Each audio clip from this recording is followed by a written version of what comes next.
இதுல நீங்க நோயாளி வேற, ஹாப்பினஸ் மேன் வேற, மொடாக்குடியன் வேற நீங்க பிரிக்கிறீங்களா? ஆமா கண்டிப்பா. குடிக்கிறவங்க வேற சார், குடிக்கிறவங்க வேற, சரி, குடிக்காரங்க வேற. இது வித்தியாசமா இருக்கு, புது. அதுதான் பாயிண்ட். உங்களுக்கு குடிக்கிறவங்க வந்து ரெகுலரா குடிப்பாங்க sir. They know their limit. அவங்களுக்கு அந்த அளவு தெரியும். அவங்களுக்கு அந்த அளவு தெரியும், அந்த அளவுல குடிச்சிட்டு இருப்பாங்க. ஸோ அவங்க எந்த சூழ்நிலை வந்தாலும் அதிகமாகாது, எந்த நிலைமை வந்தாலும் அவங்களுக்கு அதிகமாகாது.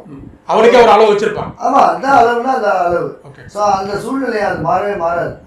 ஸோ என்ன மாதிரி குடிநோயாளி வந்து ஆரம்பத்தில் நான் ஜாலிக்காக ஸ்டார்ட் பண்ணேன் சார். நான் என்ன சொல்றேன், நான் ஜாலிக்காக ஒரு 10 பேர் சேர்ந்து ஒரு பியர் ஒரு குவார்டர் வாங்கி ஒரு முதற்குள்ள போய் சாப்பிட்டோம். இன்னைய வரையும் அதுல 8 பேர் குடிச்சுட்டு தான் இருக்கோம்.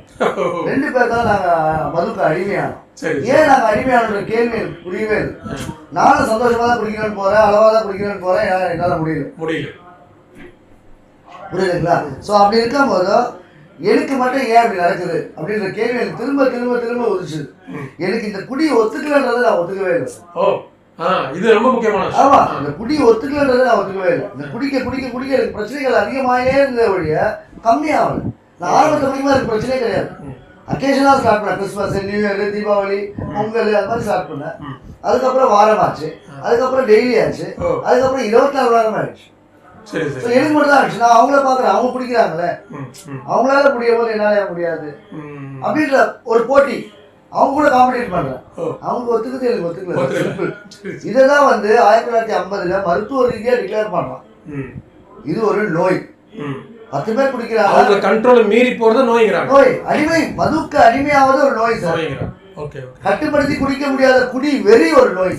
ஆசை வேற சார், வெறி வேற. இதுதான் இந்த பாகுபாடு தான் இன்னைக்கு மக்களுக்கு தேவை சார். ரோட்ல ஒரு பொண்ணை பாக்குறோம் சார், ஆசைப்படுறோம். இந்த பொண்ணு நம்ம மனைவியாக நல்லா இருக்குன்னு சொல்லிட்டு ஒரு ஆசை வரும். இந்த பொண்ணு நல்லா இருக்குன்னு சொல்லிட்டு ஒரு ஆசை வரும். அந்த பொண்ணை அடையணும்னு நினைக்கிறது தான் தப்பு சார், அது வெறி. ஸோ அதுதான் அந்த கன்வர்ஷன், அந்த டிஃபரன்ஷியேட் பண்ணணும் சார். ஆசை, வெறி, இந்த ரெண்டுத்துக்கும் வித்தியாசம் இருக்கு.